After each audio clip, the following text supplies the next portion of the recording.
But there are a handful of people who are standing up to China despite all odds. Uyghur activist Ilshat Kokbore is one of them. He was a lecturer in Xinjiang in a college when Beijing targeted him.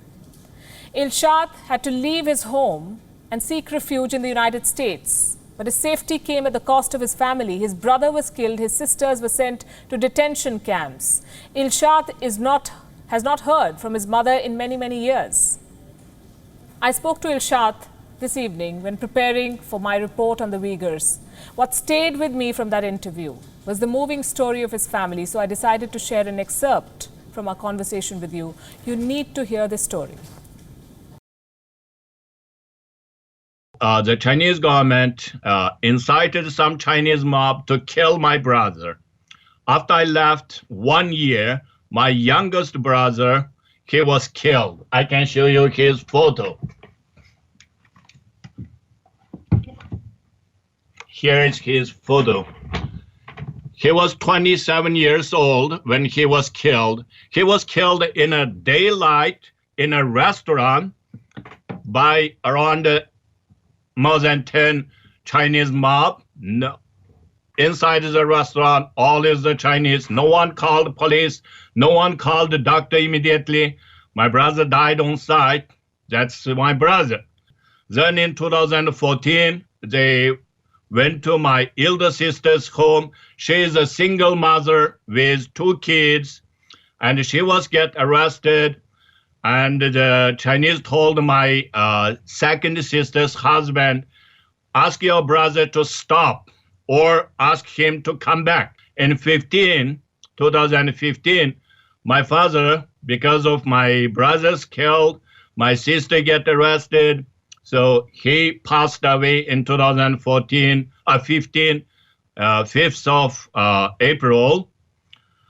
So I lost my father. Then in August 2014, when I called my mother, I tried to call her once a month, not to create problem for her.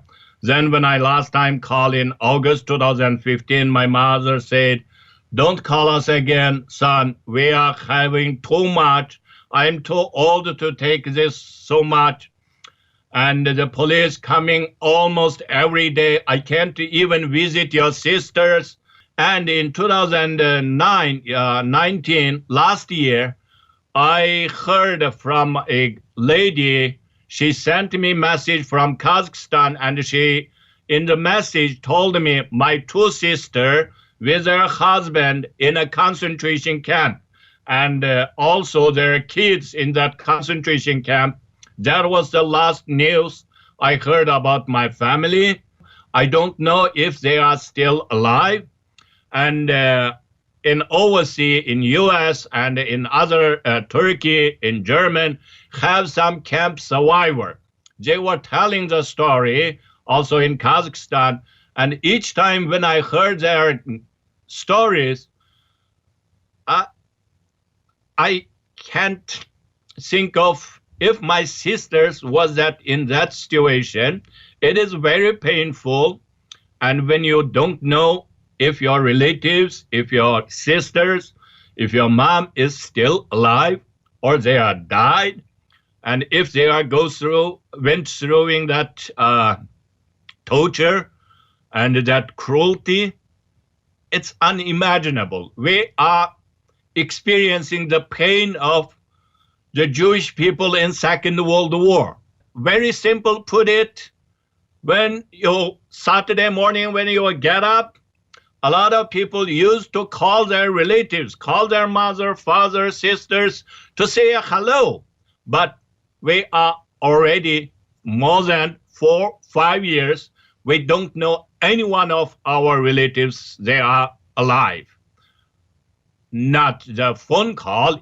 It's like become a privilege for the Uyghur if they can make a phone call to their relative. That's the story.